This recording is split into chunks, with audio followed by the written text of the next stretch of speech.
Okay, campers, rise and shine, and don't forget your booties because it's cold out there today. It's cold out there every day.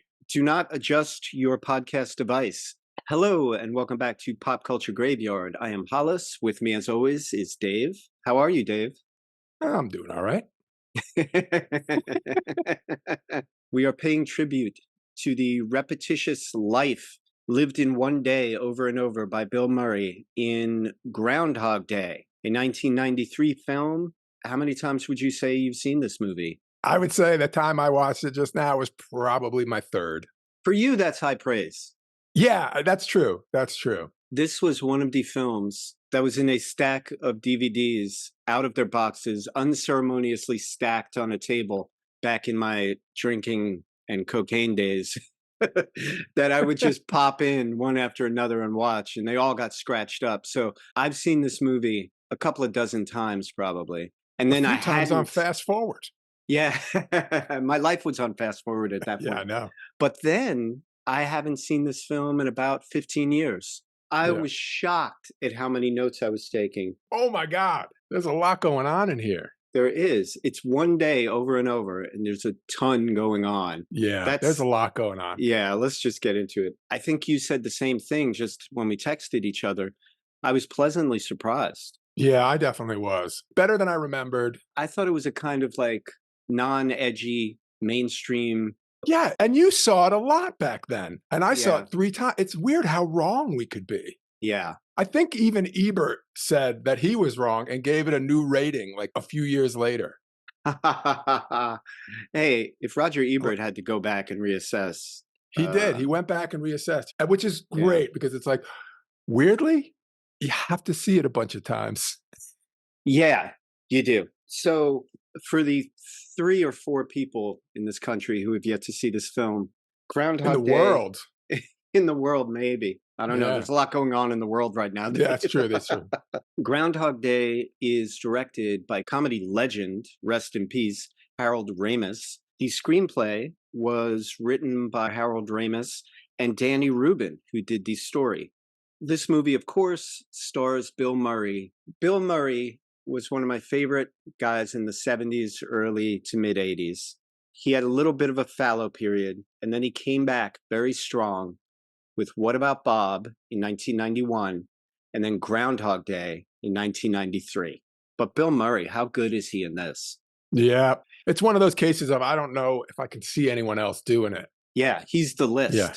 You don't get him. He's the guy. You get him or you don't. Yep, you make it with him or you don't make it. And him and Harold Ramis are teamed up again. They were good together. I think they had problems on this movie, though. I don't know. I think I recall reading that somewhere a long time ago. In my poking around, I saw that they had major problems that started during this making of this film and were not resolved until Ramis's death, almost. Right? Until Bill was visiting Ramis in the hospital. That's what I thought.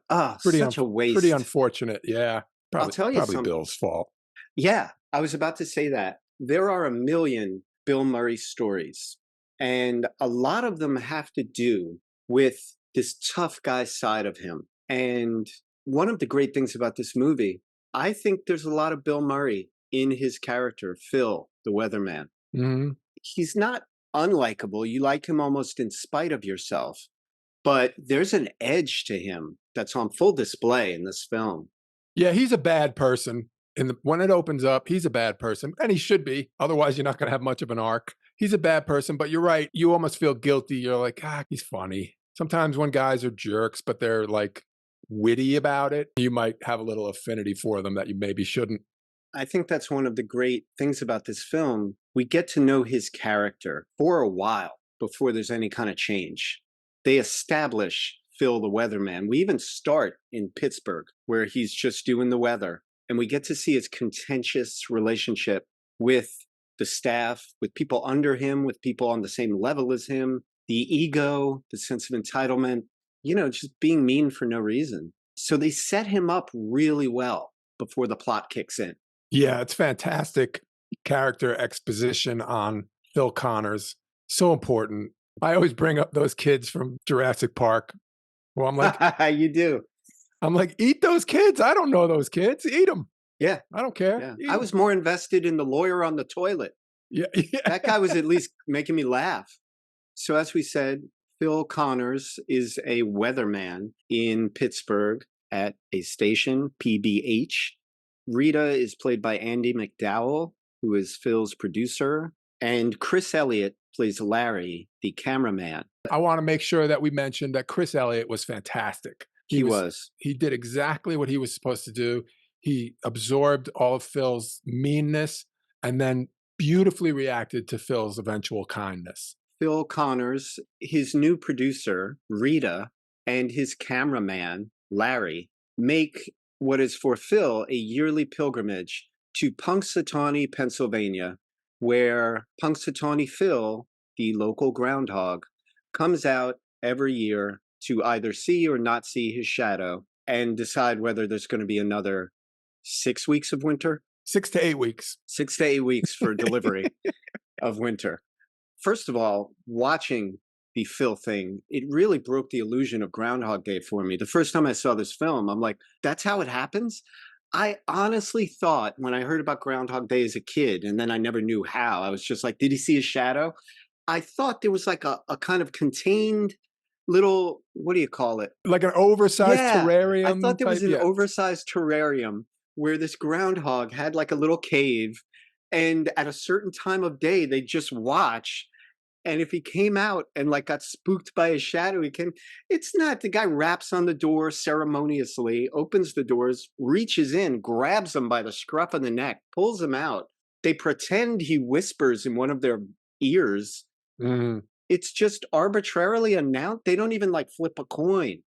I was worse than you. I grew up thinking, I just assumed they like took a van, went down to like the field where his burrow is, stayed a reasonable distance. Right. Observed him in the wild. Observed him and then sort of decided, did that look like he saw his shadow or did that look like he didn't see his shadow? It's terrible. And the simple description of it is there's this captive groundhog. They yank him out of a box.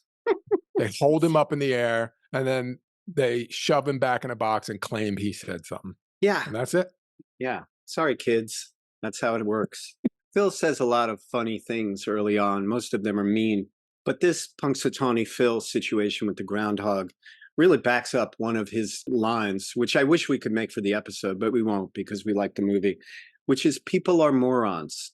And yeah, what's great about that scene, and I think why it's mission accomplished from a storytelling aspect, we meet Phil. We know how Phil feels about things. He gives you his take on Groundhog Day, and then we see it, and we're like, oh, he's right. People are morons.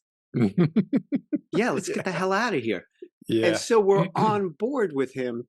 And then later throughout the film, and we'll get to it, as Phil sees more of the charm of this small town living and of these ceremonial rites of passage, so do we as an audience. So it's wonderful to give us that in the beginning and establish that.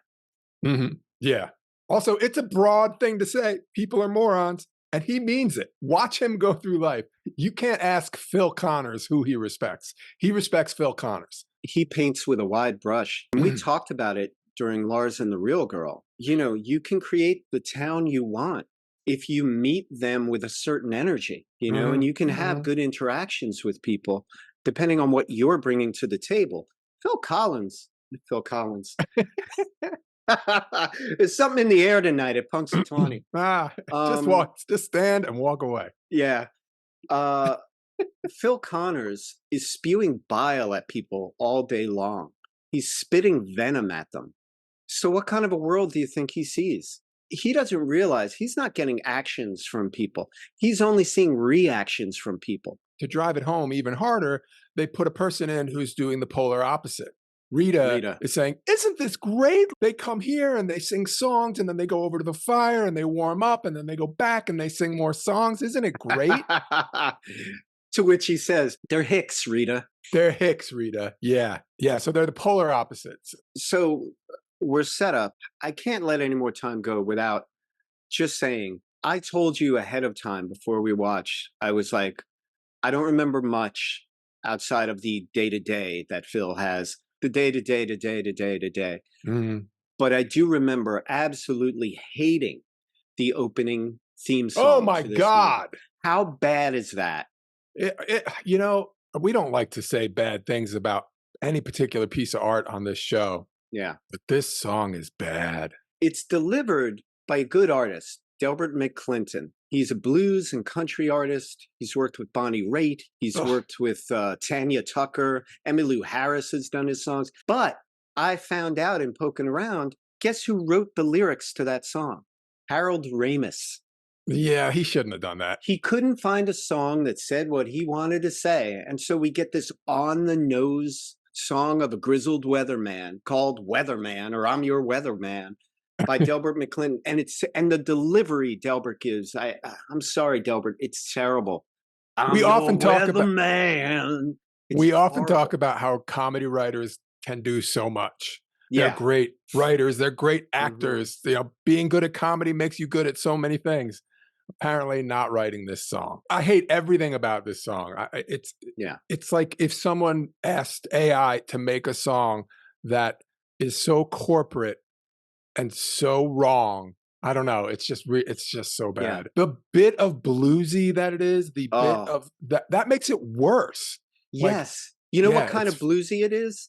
It's Bruce Willis in sunglasses calling himself yeah. Bruno Mhm. Bluesy. That's kind of Mhm. bluesy it is. It's Yeah. horrible. If you were like on the fence and you watched a trailer for it and you hadn't seen the film and you're like, you know what? Let's pay $4 for this. And that song kicks in and you're like, I can't do it. And you turn it off. I get it. That's how Mhm. bad it is. So I'm sorry, Harold, rest in peace.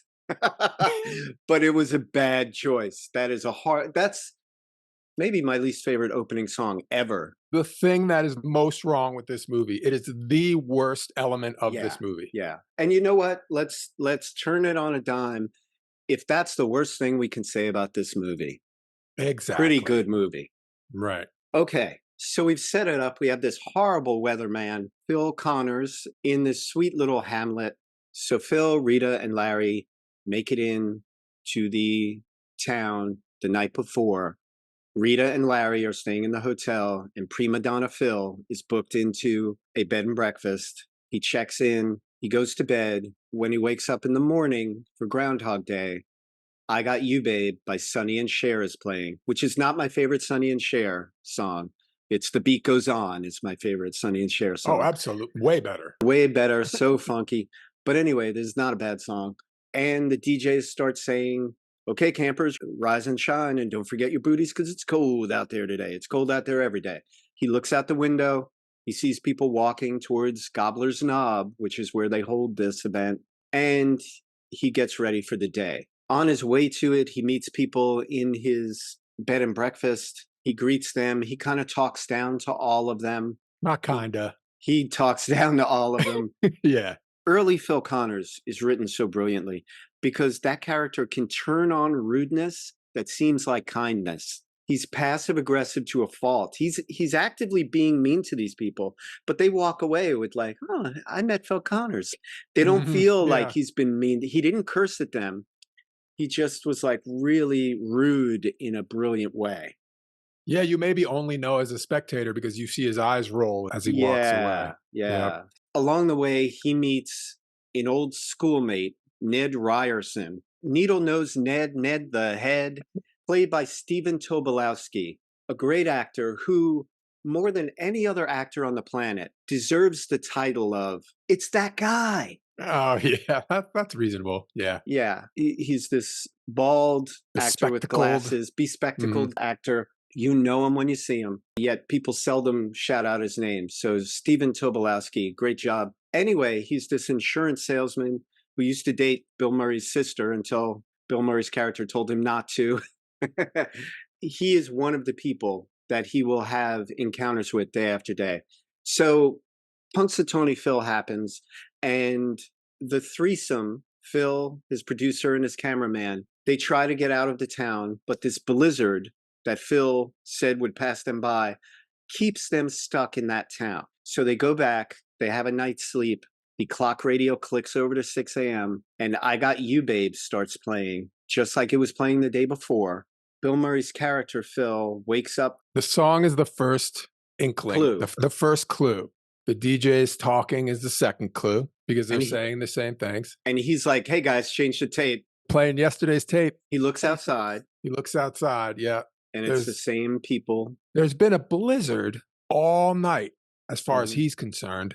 Mm-hmm. He looks outside and there's no snow on the ground. Right. Everything looks So the it's- same as it did the day before. This is the first encounter with a repeated day, and it's the one that's met with what the hell is going on. Right. Day one of him waking up, or I guess it's day two, but day one of his rebirth of this day, he's kind of going with the deja vu feeling. It's weird. It's not freaking him out. It's freaking him out a little, but he's still kind of like, man, I feel like this has happened. But he goes through the motions. Yeah, he's tamping down. He's tamping down the terror. Right. Because it is immediate. He's there may be something wrong with me. There may be something wrong with the world. Yeah, he's doing that thing where you look at yourself and you're like, all right, is this just me? Everyone else seems to be fine. Day one is deja vu. Yeah, I agree. He goes through it. He has one of my favorite lines. Maybe this should be the quote for the show. It's Groundhog Day again. Yeah. He's kind of doing the same job he did the day before, but he's very uneasy about it. He goes through the day, goes to bed. The next morning, 6 a.m., the clock radio clicks over. I got you, babe. The DJs, they're looking out the window. This is his first full-time freak out. Mm-hmm. He loses it. His interactions in the bed and breakfast freak him out. Out on the street, it freaks him out. He's starting to ask people, like... He says to a woman on the street, it's still only once a year, right?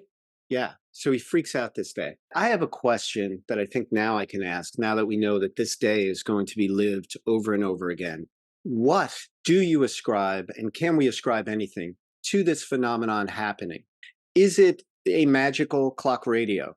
Is it the blizzard itself, this act of God almost, that is smiting him down and being like, you are doomed to experience this blizzard you haven't believed in? And what else doesn't he believe in? And you are going to be forced to live this day over and over again until you live it the right way. What is that act of God? I'll tell you, that's one of the reasons this movie is so good. They waved it. Father Guido Sarducci said they just It just waved. They just waved it. I think the two of them was card tricks. Any other movie would have come up with a thing where two movie. people got in a hot tub and it got struck by lightning, or they were grabbing a wire at the same time. But this one just waved it. I honestly mean it, though. That's one of the things that's great about this movie. Ramis said, accept it. It would have been corny. You're off and rolling. There's no gypsy woman. There's no hot tub. There's nothing. It's just, this is happening. Accept it. I still think you can decide whether it's magical or scientific or science fiction, or I decided it was magical. It seems intent on making Phil a better person. As a hard science fiction reader, there's a few things I would find wrong with it. For instance, he can injure himself and not be injured in the morning. He can eat whatever he wants and not feel sick in the morning. He can drink and not be hungover in the morning. So his heart and body and the lungs and everything are all starting fresh in the morning, but his brain isn't. That makes it magical to me, because if it was an actual restart of the day, someone or something has decided to give him cumulative memory in this situation as a method for learning. I love that it's not explained. Perfect. Because then makes me so happy. Every viewer can have their theory. Is it Phil the Groundhog? Yeah, this thing is wide open. I love that. It's wide open. So day two is the freak out. And day two is when he kind of befriends the two Ricks, Rick Dukeman and Rick Overton. They're two longtime comics. They've known Bill Murray. I forget what each of their names are in this, but those two guys. They are Ralph and Gus. Ralph and Gus, thank you. They drink with him at the bowling alley. They get into a car. Phil drives. I mean, Phil has a side to him, like he helps Ralph up when he's falling. He realizes that Gus can't drive either, so he drives both of them. I think it's important what you said about him helping the two drunk guys. Yeah, he's a dick, but he's not evil. No, It gives you the first clue that there's something deep inside of him. He can be saved.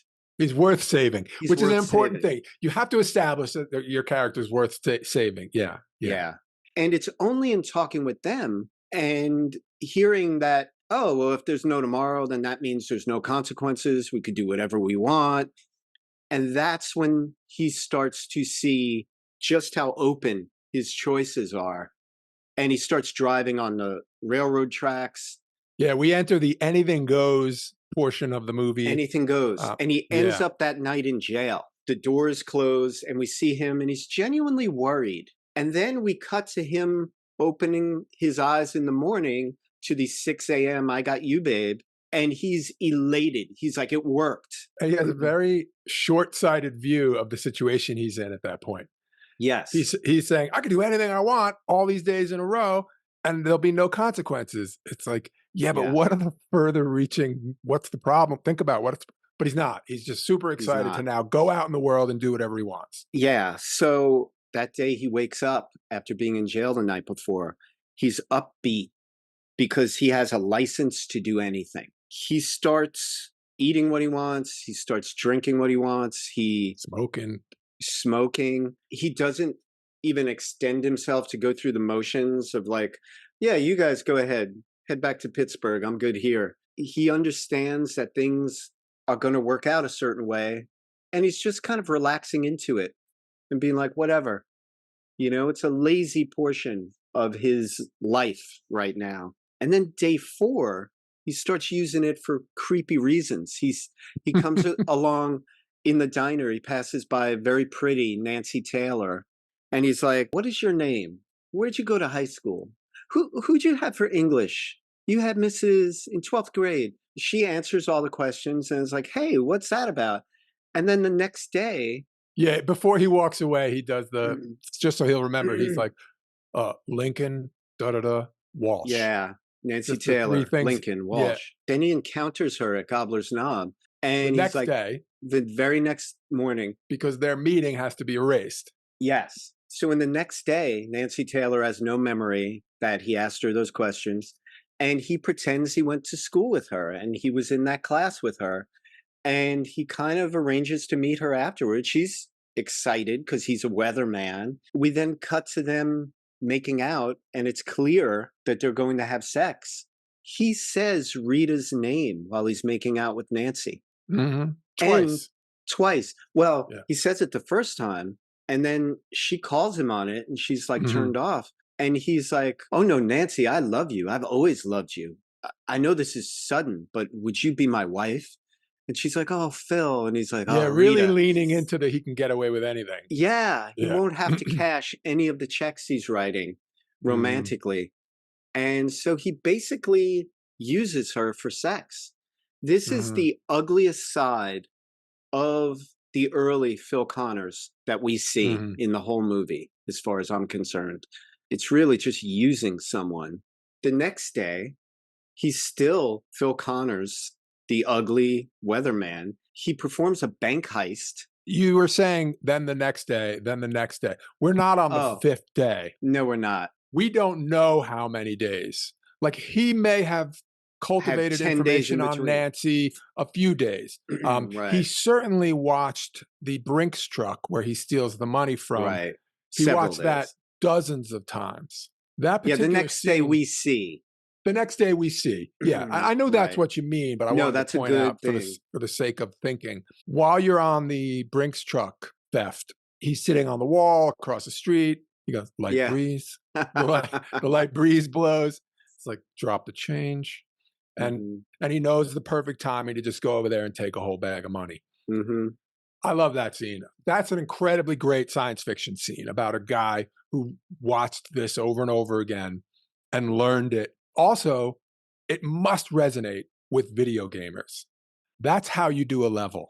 You do a level over and over and over, and you're like, oh, I see. You gotta step on the mushroom first. If you don't step on the mushroom first, there's no way to do it. And then you get to the next, and you're like, oh, you have to go right. You can't go left. Do it again. For someone who's bad at video games like me, could be 100 times before you get through a room. But it's kind of how you do it. Start again. This time you remember the first 2 things. Start again. This time 3 things. Start again. Right. He may have even gotten arrested a few times stealing that money. I was going to say it could have been a foot chase a couple of days earlier. Yeah. And another thing to remember about that money, if he wants money in this world, he has to steal that money every morning. He can't steal that money and sock it away somewhere. No. Which one of the reasons he's so great at it, because he starts every morning with a bag of money theft. Yeah. Carry on. Thank you. That's a good point. So the bank heist that we're talking about, he uses that money, at least that night or a different day, to buy an expensive car and hire what we believe to be an escort. And he buys costumes for each of them. He's dressed up as Clint Eastwood in the Dollars trilogy, and she's dressed up as a French maid. And she's like, sexy French maid, because he likes that. yeah. And she's And like, Phil Connors Phil, would. you said it was like a costume party or something. And they're going in to see a movie, which is Heidi 2.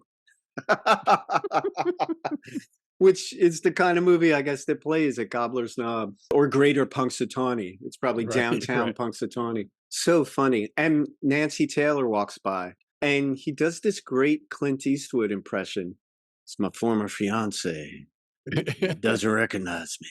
I mean, that to me is the end of Phil Connors, mean weatherman, left to his own devices, trying any way he can to make this life bearable. Because after that, we see him asking Rita's advice. What would you do? You know, and she's like, I don't know. You have eternity to do all these things. And he's like, you know, what kind of man are you looking for? And he kind of gets notes from Rita. Yeah, it's in that conversation where he stumbles on the idea of, it's almost like a little bit of an evolution for him. Like, I was using this for all these empty things. It's still, maybe I'll use this to go after this hot woman I work with that I find attractive. Yeah. But at least it's someone he knows, finding out positive things about her that he can play upon. It's not great, but it's better. Yeah, it's not great. It's a version of what happened with Nancy Taylor. It is. We learn later that his motives are a little more pure than he would let on. Their hookup begins sort of as a game for him. She is Mount Everest. Nancy Taylor was a distraction. But Rita is the kind of woman that Phil, on some level, doesn't think he deserves. And he aspires to secretly. And is one of the reasons probably why he's so mean to everyone, because of what he thinks about himself. And we learn more about that later. But, you know, for example, you know, this was a funny moment for me. They're in the bar and Phil buys her a drink. And she says to Phil, what should we drink to? And then he goes, to the Groundhog. And then she says, I always drink to world peace. And I'm like, well, what the fuck did you ask me for? Right, yeah. Just say that. I asked you, what should we drink to? I'm on Phil's side there. I'm like, well, then you say, how about to world peace? Like, rare slip up by Rita.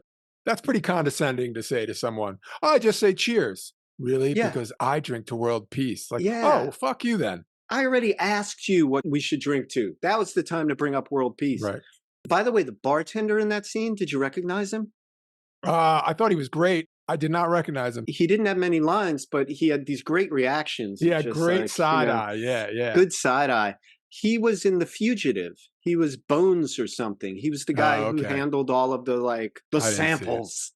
So their hookup begins as a game, and he slowly learns more about her every reborn day. He asks her questions. They go for chocolate. He is very knowledgeable about the town, much to her surprise, because he's living that day over and over again. He gets closer and closer to her. All of that adds up to, they end up having one of those days being a pretty perfect day. At the end of it, Rita goes to his bed and breakfast with him inside, and they have a little bit of closeness, and he kind of pushes it a little too far, because I think in his mind, he thinks she's the key. He's like, if she stays over, if we have sex, if I make this happen, maybe tomorrow they don't play I Got You, Babe. Maybe that's why I'm hearing I Got You, Babe. She's supposed to be the babe I got. Maybe it's love that's at the end of this. And she's pure. She's a pure love. Nancy Taylor was wrong. I realize that now. It's all about Rita. If I can make her. And I think that's what is behind him pushing it. And of course, at the end of it, it doesn't end well, because she calls him on him making notes. What is this, a game? Did you call my friends? Did you find out what I like? And it ruins everything, and it breaks his heart.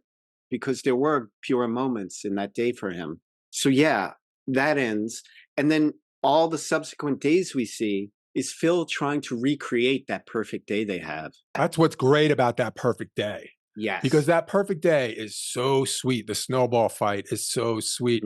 There's so many things in it that Phil has orchestrated, but are hitting right on their mark. Yeah. And then they show the next, he's like, okay, screwed up at the end that time. Here we go again. He can't pull it together. Because in the first one, she falls down, she's laying down, he falls down. Their faces are near each other. They look into each other's eyes. It's working terrifically. It's just like a movie. You can't recreate spontaneity. Yeah, he can't do it. You can't recreate what happened organically. You feel him fake laughing and you feel him fake falling next to her, and he realizes he's fallen a few inches too far to the right, so he moves a little to the left, and it's very awkward and sad. Yeah, and in the snowball fight with these kids that happened so spontaneously the first time, he's saying all the things he said that time as if they're lines. He's reciting his lines. And for her, she's like, that's not normal human cadence. Right. You know, he's pushing too hard to recreate this. One of my favorite moments in the entire movie, we see the tone shift. He gives up after a few slaps in the face. There's a montage of Rita slapping him in the face. And we get an idea of just how many times he tried to make this work. And then we have a close-up of the clock radio time. Ooh. And it's a slow-mo click over to 6 a.m. What originally looked like a 2-inch tall flippy number on an old-fashioned looks like 100-foot tall page of about to crush steel. Phil. It falls slowly and it hits and it bounces a little. That's what I'm talking about, the gravity of this. And the gravity is the right word because that bit of footage shows the gravity. Yeah. Oh my God. I'm trapped in existential torture. This is terrifying. And he slips into depression. He does. That tone shift takes us from hopefulness into depression and despair. And that is when we see kind of a montage of him trying to kill himself. And he takes the groundhog with him. That's another idea, is like, because we've talked about how many reasons this could be happening, he focuses on the groundhog and the groundhog shares his name. Maybe the groundhog, I get rid of this groundhog and the whole thing goes back to normal. He may not be trying to get it all back to normal. He may also just be trying to make it stop. Just trying to die. Yes. That's very heavy. This is, to manage to have that as part of your holiday comedy is impressive. At a certain point, the tone changes again. And it's kind of Rita related. He has small talk with her and he finds out what she's looking for in a man early on. And then when we're pretty far from that, he starts going about adding those components to his personality one by one in really pure, organic ways. He wants to learn an instrument. Yeah, I would say it gets there. It gets to that with a few extra steps, or with a extra step. He's reading in a coffee shop. Right. And he's reading French poetry and stuff. He wants to read what Rita likes so he can be more the man she's looking for. But there's a guy playing, I forget whether it's the radio is playing. The radio is playing piano, but they show him look up or listen. And I think that in that moment he says, oh, I'm learning French poetry. I can learn anything. Piano, not even necessarily for Rita, but that sounds beautiful. And I could do that because I have all the time in the world to learn how. This is a major shift for Phil. Yeah. Also, they end up having one of those days. Rita goes to his bed and breakfast with him inside. They're playing throw cards in a hat is worth mentioning because it's such a mundane thing. Not only is it a mundane thing, it's something I've only ever seen in TV and movies. And it's always done by a male character who is depressed about losing a female character. Chandler Bing did it on Friends. Billy Crystal did it in When Harry Met Sally. Like, it's this thing. And it seems like they all have a card hat laying around. Yeah. Like, let me go get my black felt bowler. I know, which I've never worn before this scene.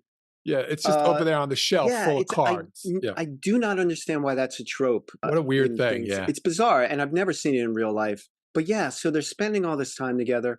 After all of these attempts at Phil to kill himself, There's a wonderful twist. Phil was here trying to kill himself. And then he encounters this old man who is clearly having a rough night, homeless on a very cold night. It's clear that this guy is not healthy and could use a helping hand.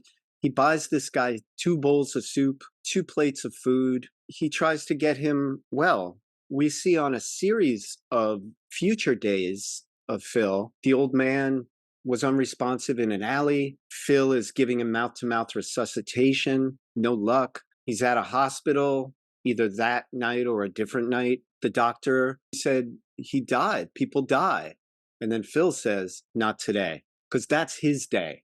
And he feels like the god of this day. He at least can control things. He knows different outcomes happen. That is a big shift from trying to kill yourself, from trying to throw away life, to trying to preserve life, to trying to save someone else's life who clearly wants to live.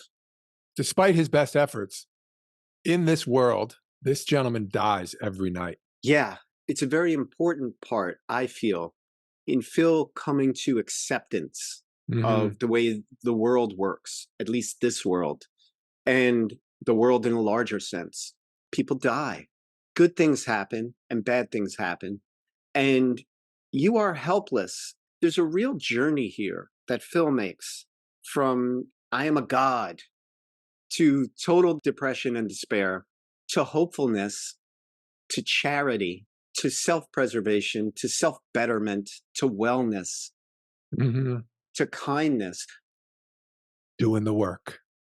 Doing the work, buddy. A good follow-up to Lars. We always say you got to do the work. Yeah. And we always say, if you're having a hard time, consider going out and helping people. Consider finding a way to help others. It does miracles. And that's what Phil did. It's one of the things Phil did. Also, one of the things that Phil says to Rita early on, they had their perfect night and she's there in the bed and he's talking to her. He's kind of laying his heart out. And one of the things he points to, and I think it's very telling for where Phil is headed at the end of the movie, you're so nice to people. I've never seen anyone be so nice to people.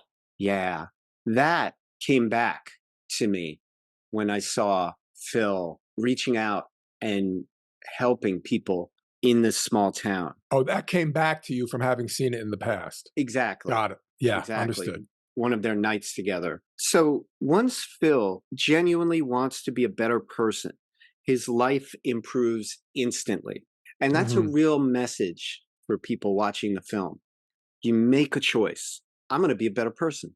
Instantly, your life is better. Even hearing yourself say those words makes you better. And it seems like wanting to be a better man, he wants to be a better man to be worthy of Rita, but you know, on some level, he feels he doesn't deserve her. One of the components about Rita that he aspires to is how nice she is to everyone. He doesn't know how she does it. And he's going to find out by making himself a better person. It's the key to being a better person, connecting. You can't be a better person in a vacuum. You're only a better person in relation to other people. Yeah, and that's the whole point of the errands when he says, I have to go on a few errands.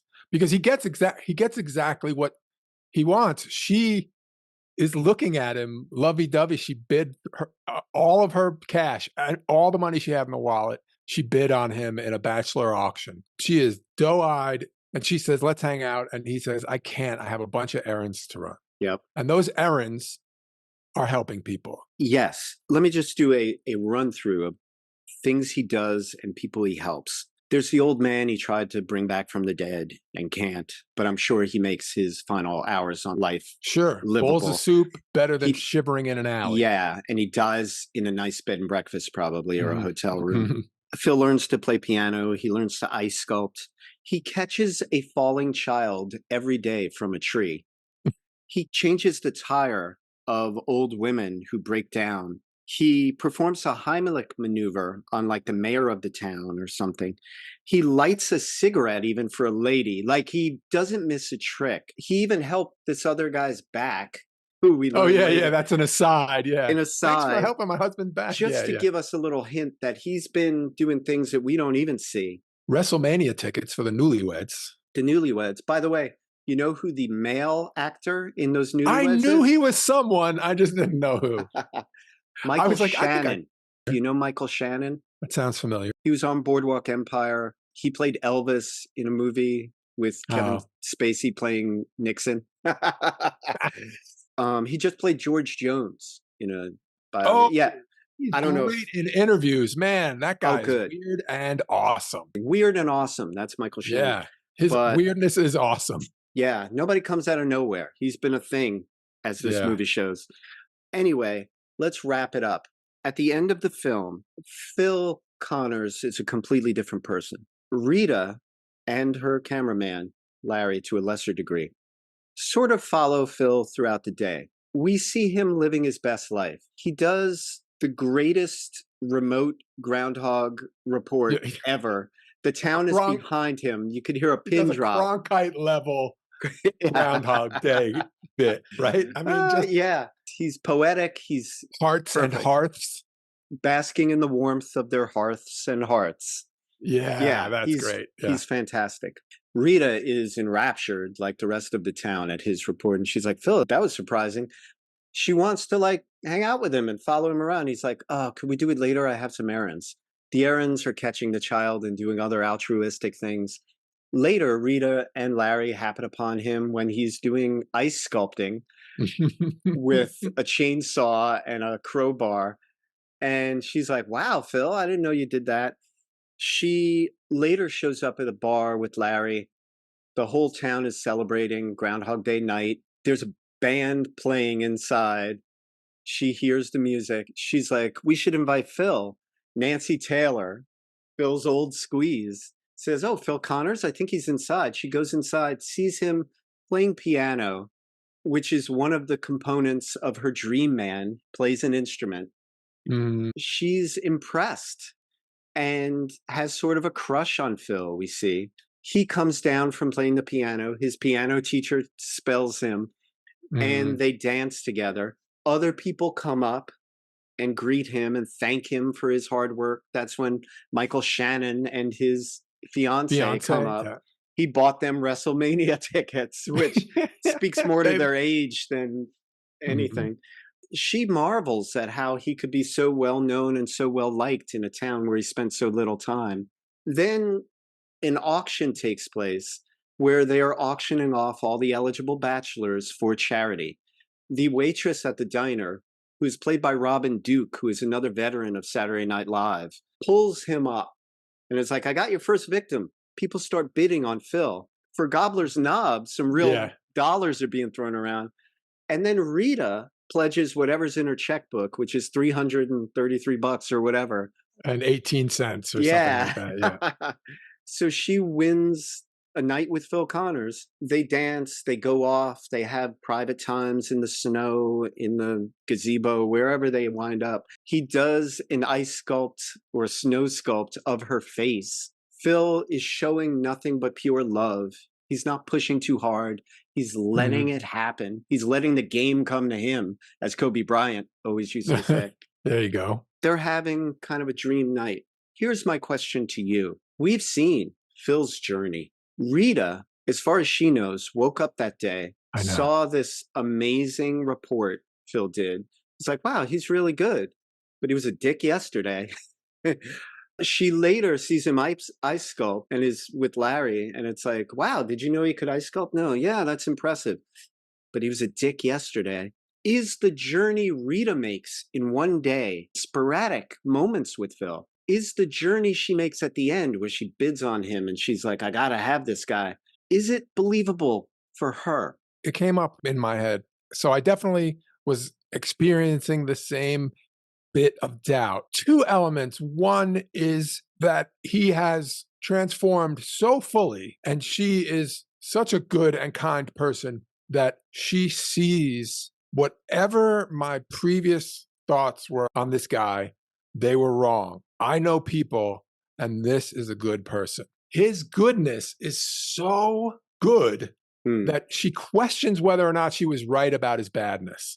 Right. The goodness is more impactful. It seems more real. Like, maybe I was wrong about this guy. And I often say, like, someone, oh, I met that guy. He's a jerk. I'm like, he was a jerk in the 10 minutes you met him. Yeah. Like, To let's you. go easy. Yeah. So she may have been like, oh, I thought he was a jerk. Perhaps this was a mistake I made, or perhaps he was. But I also thought this went on so many times that it might have been leaking through to her reality.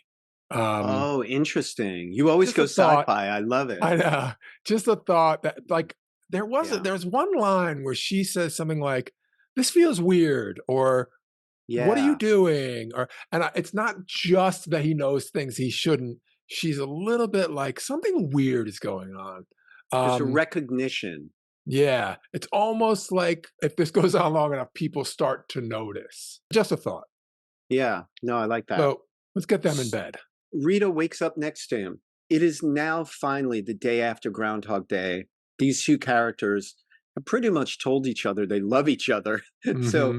I go with Dave's theory. There must be some bleed through, because for her to get to where Phil is in that short amount of time, you just have to lean into it. And then they go outside and they're very happy. They're starting their new life as a couple. It's pretty clear that they're going to marry. They'll move to Gobbler's Knob and they'll have Margaret Qualley together.